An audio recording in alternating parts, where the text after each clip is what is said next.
game next week against their division rival Washington Commanders. The question is simple. With this formula, D-Wood, with Saquon Barkley and practically nothing else in their offense, can this team win the Super Bowl? Not.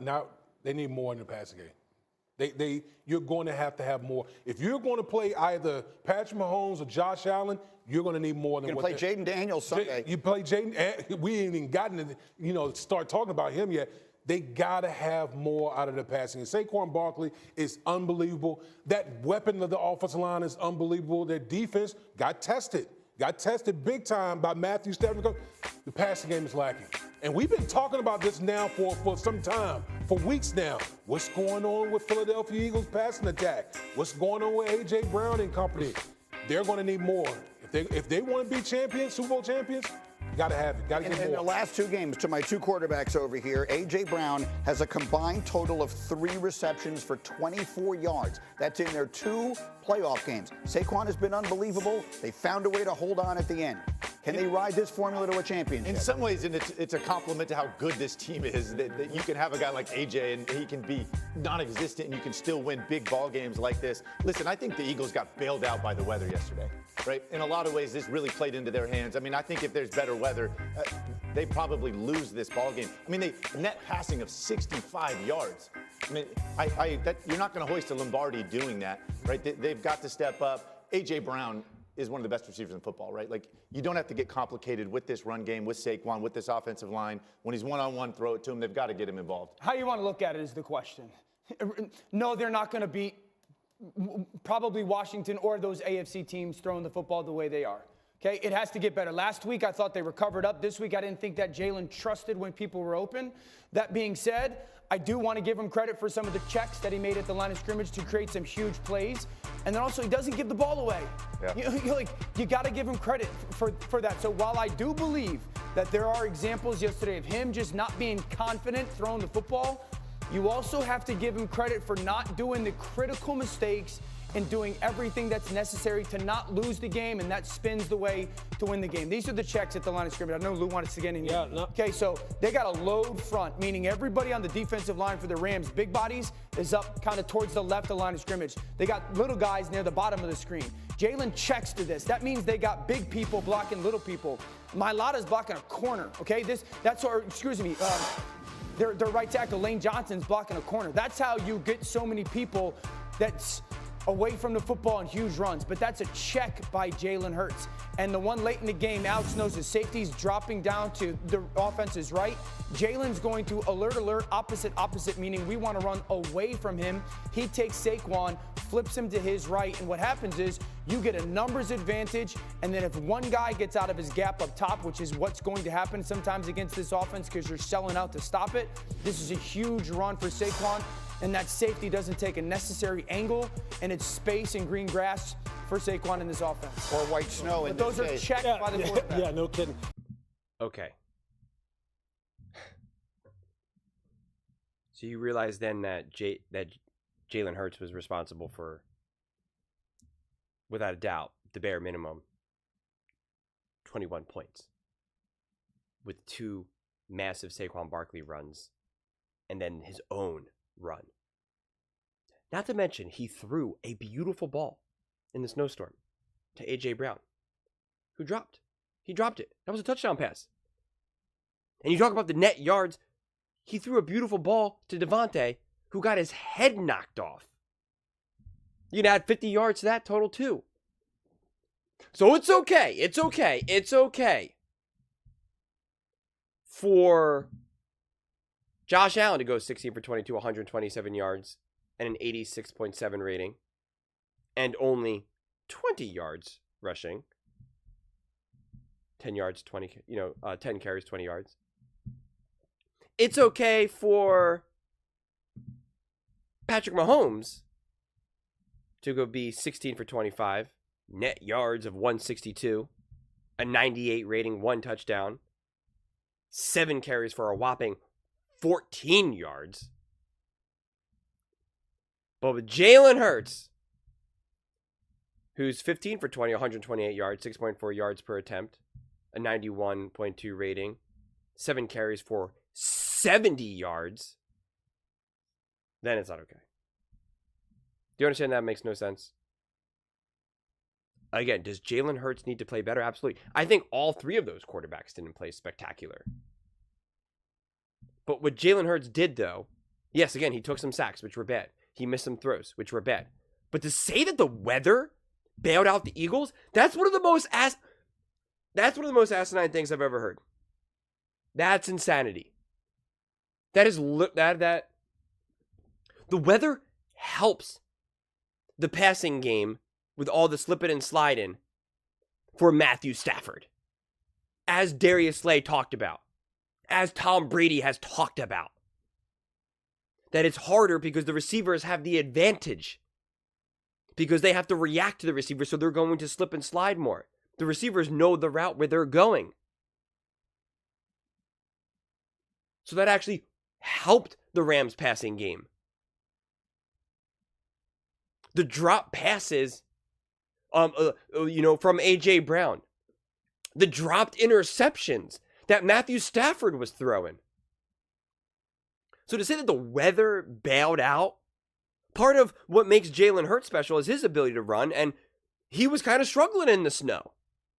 Yet he was still able to rip off a massive run for a touchdown, and obviously Saquon. But to act like the weather bailed out the Eagles is so... The weather was equally ugly for both teams.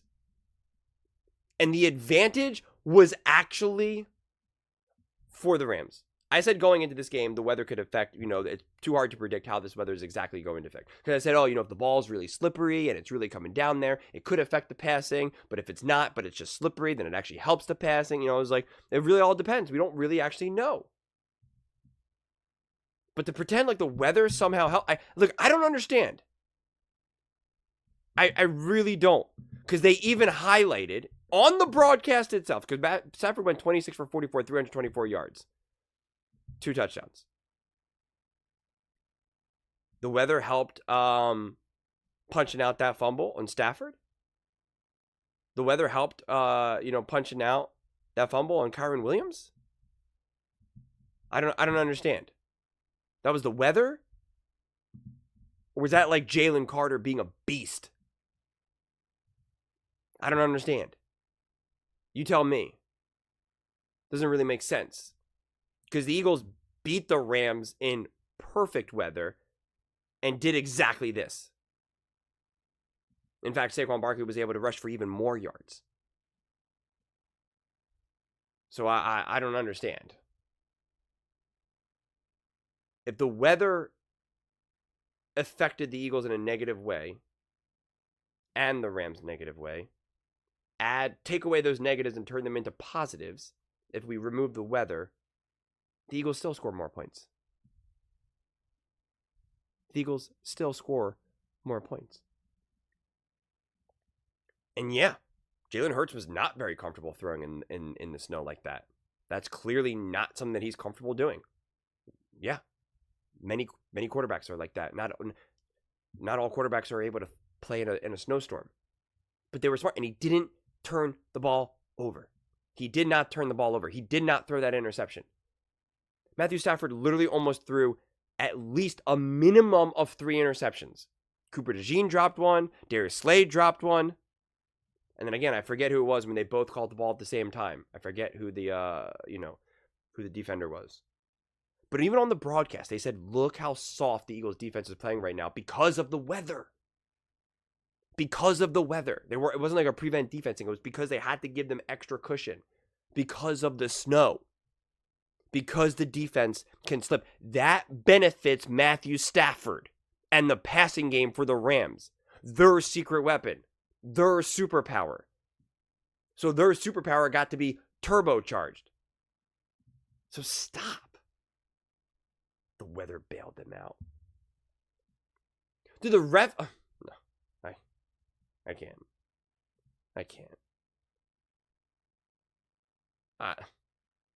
I know you guys are going to get mad at me, but it's like, did the refs bail out the Kansas City Chiefs? Did Lamar Jackson bail out the Buffalo Bills? Did the Detroit Lions and Jared Goff bail out the Washington Commanders? If you have all those takes, then fine, you can have this Eagles take. I'll say you're consistent. I disagree with the way how you view how this league works and how the NFL games work and how these games unfold.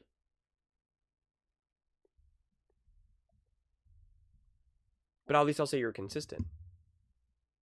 But I know you don't have all those takes. So then all I can say is that you are inconsistent. Inconsistent. The Eagles are in the NFC Championship game. All I keep hearing is all the things that the Eagles can't do. Remember how everyone always makes a big deal about these wide receivers getting 1,000 yards? It's like a big accomplishment. 1,000 yards, 1,000 yards. A.J. Brown has 1,079 yards.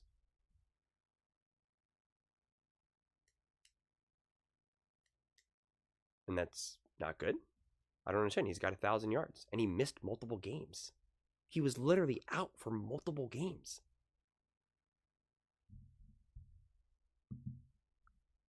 He literally only played 13 games. And that's now somehow bad? In these other years, he's gone for 1,400, but he played 4 more games. Not to mention, Saquon Barkley has been feasting. So can we stop with this narrative that somehow Jalen Hurts is just this awful, terrible passer? Is he as a special passer as even a Matthew Stafford? No, I don't think he is. I think Matthew Stafford is a way better passer than Jalen Hurts.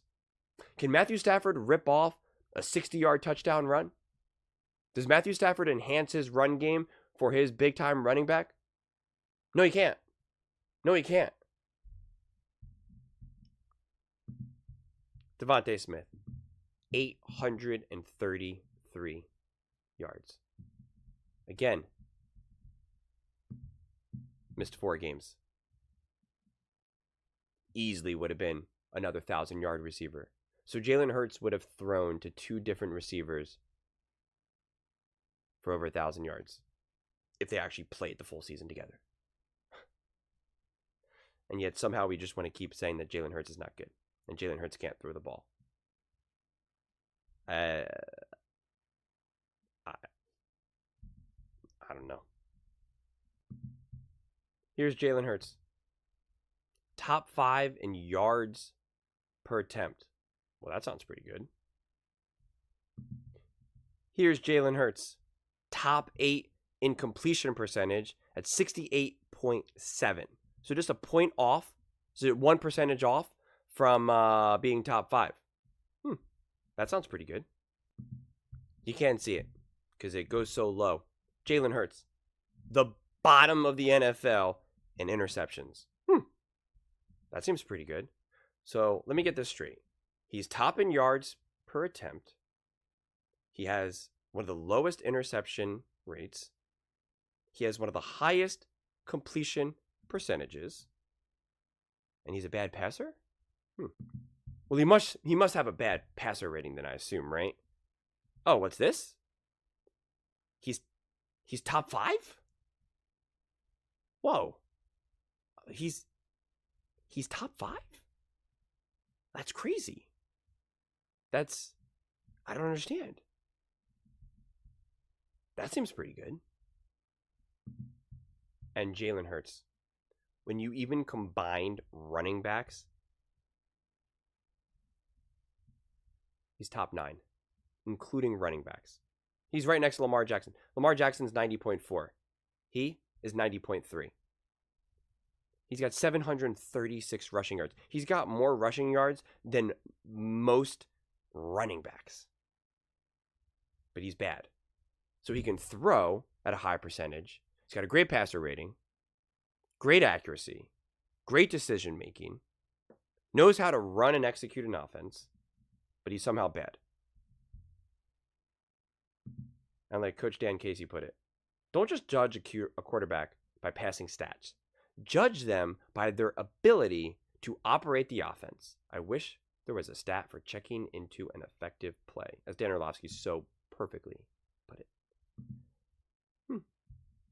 Weird.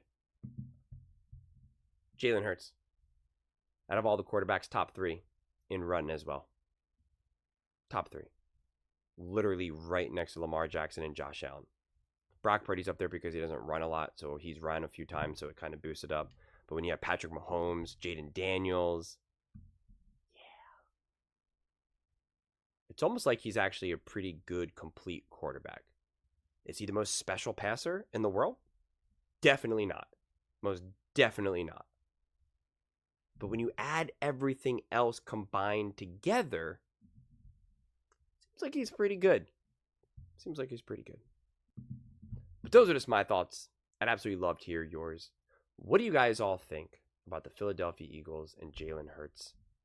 And why do you, if you do feel, as you can see the question down there, why has the Eagles' passing game regressed? It's regressed, but they keep winning.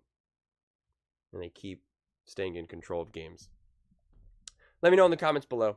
I read every single comment, so whether you agree with me or disagree with me, either way, let's get in some discussions. Let's get in some fights, but ultimately, let's just have some fun. And please do consider subscribing. We're building an amazing community here, and I'd absolutely love to see you part of it. I want to build something that we all genuinely feel connected to. Something that we're really excited to be part of. I think we're on our way to doing it. And please don't forget to give this video a thumbs up, as it really does help with the visibility and the algorithm. Thank you so much. See you next time.